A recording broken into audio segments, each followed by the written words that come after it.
What's up, everybody? Welcome back to Time with Steel Garage. This is part 4 of Sicky's prep and part 3 of putting the diff in, I guess you could say. But we got all the parts here. Everything's ready to go. So this is the exciting part. This is the video I wanted to just skip to and skip all the work. I've got about 8.5 days of work in this so far. I'm Jimmy and this is Time with Steel Garage.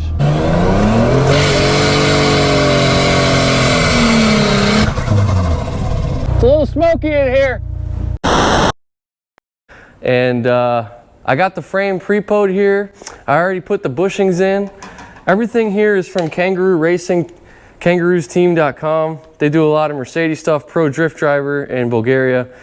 I've got the hard bushings here. I did have to trim these a little bit because of these plates I added. The little spacer here I had to trim on the back, but I didn't show you guys putting these in. It's simple.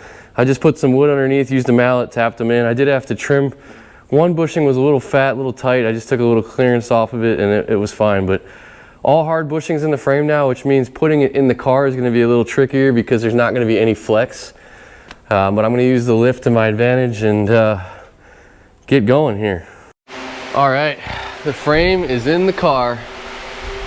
And it was a lot more of a pain to get in the car with the solid bushings. There's just no flex in the bushing, obviously, so you can't really pull on the frame to get it to align. You got to kind of get it aligned perfectly. I found that getting the back 2 in first was easier, and then getting the front to line up. That side over there was a little tight, but with all the modifications I've done, it's to be expected. So everything's bolted up in its factory location, no flex. So I'm going to take one bolt out at a time, throw some Loctite on it, send it home, and the frame's not coming back onto the car. All right, well, we've had our first setback. Yesterday was one of those days where I just wasn't having a good day in the shop. I'm sure you've all had them.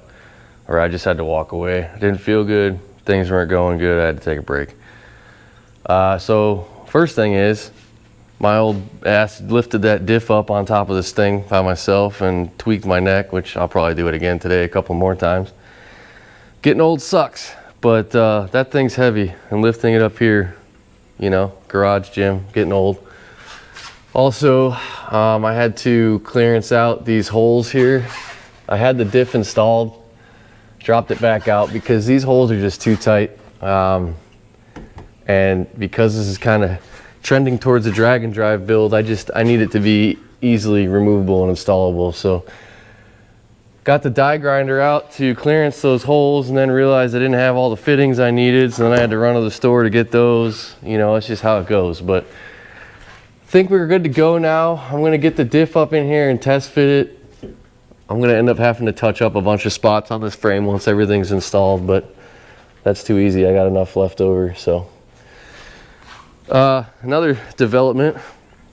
So this diff is supposed to have an oil fill-to hole right here on the side of this bell, which is supposed to correspond to an inch below axle center line, and it's not there. And I talked to SIKKY, who I got the diff from, and they were surprised as well, and they reached out to Winters, and Winters' answer was basically they had a batch of new bells. These are newer reinforced bell that didn't get the drain plug put in, or the fill port plug put in. So I guess I'm the guinea pig.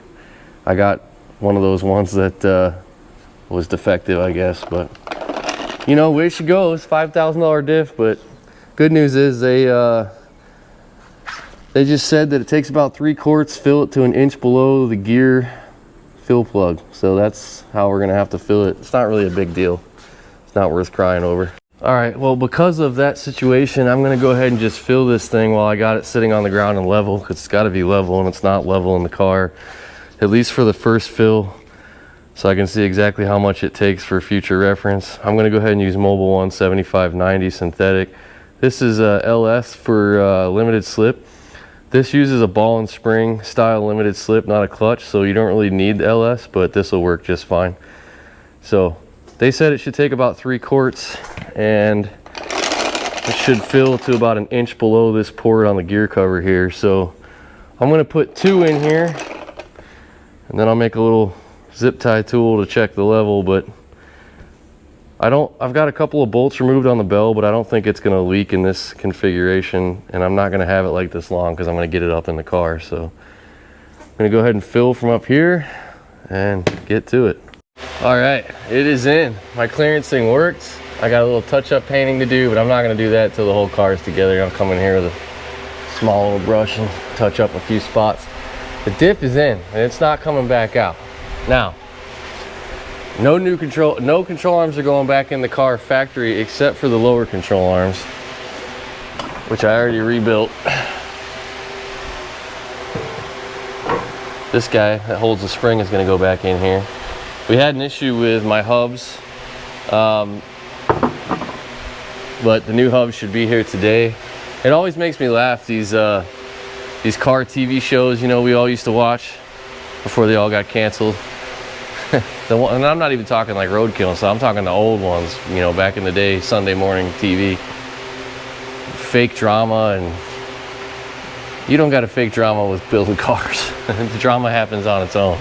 Parts not showing up, things not fitting, injuries, you name it. So I'm feeling a lot better today. We're making better progress. It feels good to see the frame and the diff installed in this car again permanently. Now, I do see a problem, and I really hope it's not a problem, but I have a feeling that our C-notches aren't enough. And it might work on the driver's side, but I'm really worried about the passenger side. Now the good news is, if we have to clearance more, that's gonna really set us back time-wise. I just think that they're still too close, but I'm gonna have to put the suspension together and get the car sitting on its weight just to see how it is and what I gotta do.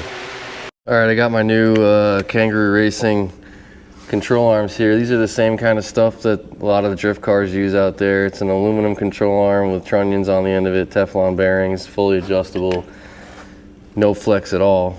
So I've got one side of the multi-link. This is the driver's side laid out. And it basically goes longest, a little bit shorter. These two are about the same length.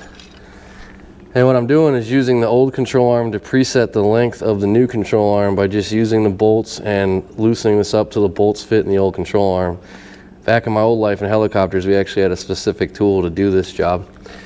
But yeah, so I'm just gonna snug those joints up, and then I'll hang this on the car loosely so that when we put this whole suspension together, it's pretty close, and then we can get an alignment done.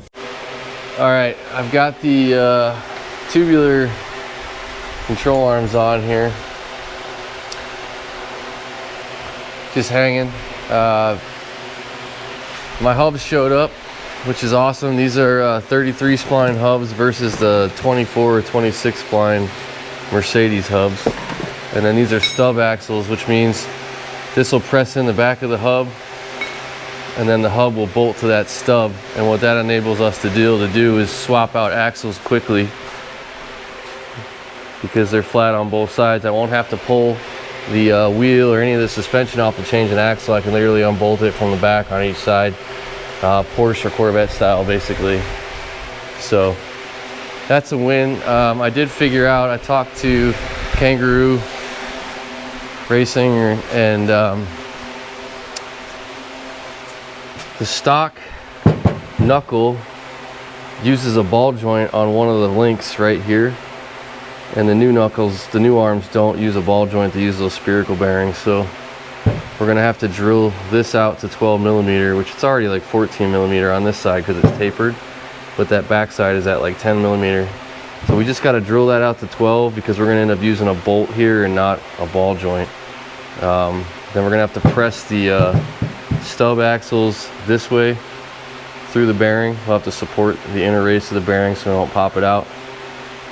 And then these will be ready to go in the car. They're gonna be using a mix of stock leftover hardware, and I'm gonna have to go get some new hardware. So we've got all the hardware out of the old suspension here. But we're gonna need some new hardware, I think, because this here is gonna be too long, a few other spots. So we'll figure that once we get the knuckles in the car. I'm getting hypoglycemic out here. I need to go eat some lunch, but I got these adapters in. This converts the 35 spline Winters, or no, not the 30 spline. Yeah, the bigger axle, the Winters uses the 35 spline Porsche style axles. This converts it down to the 31 spline style, which is what I'm using right there. I think we're gonna be okay on this side, but the axle will fit on this side, but the boot's gonna be rubbing real bad, so we're gonna have to do something. Not really happy about it, but that's just the way it is, so. Either way, it feels good to be bolting stuff to the car.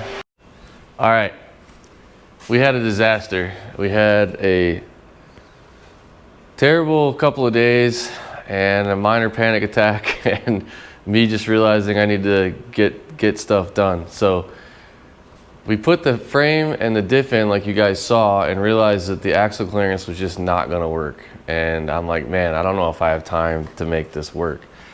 So I made a couple of phone calls, family and friends, and they basically just decided to suck it up and get to work. And I spent an entire day dropping the frame and the diff, putting the frame on the jig and completely re-C-notching it and putting it back in the car. So here's where we're at now. You can see how aggressively I C-notched the frame. That's 1/8 inch steel pipe. And we now have clearance. This is my diff vent, just disregard that. We have clearance on the frame now. I've got the drive shaft in, I've got the exhaust in, and all the suspension is hung. So tomorrow I'm gonna come out here and we're gonna actually final install the axles, the suspension. All I've got left to do here is press the stubs in the back of the axles, put the hubs on, transfer over a dowel pin, and put it all back in the car. The only thing I might have to do is body lift the back of the car just a little bit to give us some suspension travel, because even though I aggressively C-notched the frame, I'm still slightly worried I'm gonna have enough suspension travel on a hard launch. So we'll see. I've got some body lift pucks coming, which basically replace this little rubber gasket here with thick poly gasket that kind of just lifts the body up an inch to give us a little extra room. And my springs are super stiff, so I think I'll be okay. And if not, we'll make it okay. I'll if I have to, I'll go get some metal and I'll make body spacers myself. But the car is back together. The drive shaft actually spins the rear diff, which is super cool to see. There's oil in the diff. So we've got a list here. I'm gonna go ahead and read this list to you of all the stuff I gotta do. I got about 3 working days left before I have to go back to work. So I gotta install the rest of the suspension driveline. That's gonna be a day. Install rear body lift pucks if necessary. We gotta put the brakes back together on the car.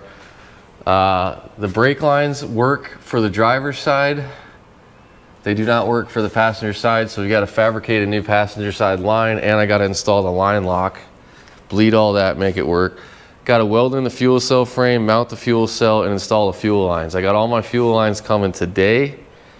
Drive shaft loop, got to put that in. It's got to go within 6 inches of the front center line of the U-joint. There's a drive shaft loop here that's factory, but it doesn't surround the drive shaft 360 degrees, so that's not legal. Battery tie down, neutral safety switch. Still got to seal the transmission floor patch that we did, put some kill mat on it, put the interior back together. We've got to drain all the coolant out of the car, replace it with water and water wetter in case we get hot on the track and overheat, we don't destroy the track.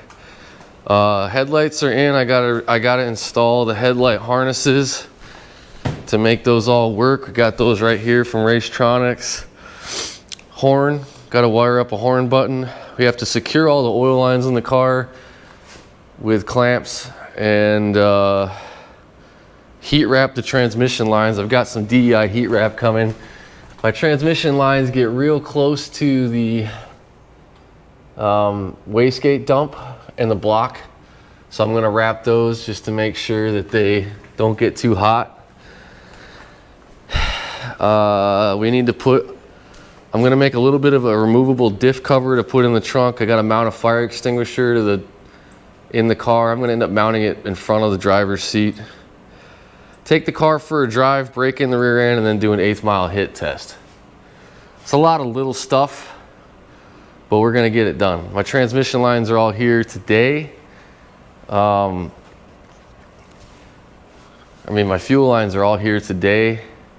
The fuel cell tank and straps and all that stuff is already done. The fuel cell frame is welded. I just gotta weld it to the car, drill some holes, mount the fuel cell, drive shaft loops here. We got everything we need to get this done. I've got a fire extinguisher and a mount coming. Got a bunch of little stuff coming, neutral safety switch. The way I wired the car, I have a kill switch that I keep, that just the car won't start without the kill switch. I thought that would be okay but they want to see the shifter go in park, come out of park, be in any gear or neutral, reverse, and not start.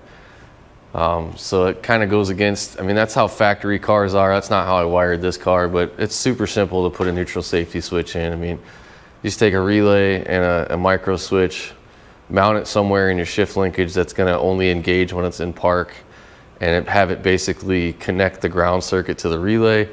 Once you come out of park and it disengages that micro switch, you lose ground on the relay and your starter feed won't work. That's basically how neutral safety switches work in cars. This car, original ECU incorporated the neutral safety switch in the shift sensor right here, but we're running an aftermarket ECU obviously, and not the factory ECU, so we don't have the factory neutral safety switch, which is fine. But anyways, that's that. So we got a lot of little stuff to do, but I think we're gonna make it. The biggest hang up right now and the biggest question is, do we have adequate rear suspension travel? And once the car is done, I'm gonna have to find time to get in alignment. I also need to change my front rims out to steel screw-in style valve stems. These are the rubber push-in type. Those are a no-go. And you can see the difference here on the slick. That's a threaded steel valve stem with a nut. That's track legal. Realistically, I think the speed is quicker than a 745 on the 8th. Those are required, but it's just something that you just never know what tech inspector you're gonna get, and it's just something dumb that they can see easily looking at the car, and if they start seeing stuff like that, they're gonna dig more. We want the tech inspector to go, okay, show me your headlights, show me your turn signals, show me your drive shaft loop, okay, bing, bing, bing, bing, boom, done. Also, I did have to, the way I originally set up this fuel system with Earl's push lock hoses and fittings, not legal on the track. We need nylon braided, steel braided lines, so I've got those all coming. I'm gonna swap all those fittings and lines out. You're only allowed to have 12 inches of rubber in the fuel system. We're gonna save that 12 inches of rubber for the fuel rail up front and fix everything back here. So lots of talking here, but I need you guys to understand where we're at with the car. It's been a thrash, and we're gonna get it done.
bad that it would barely run.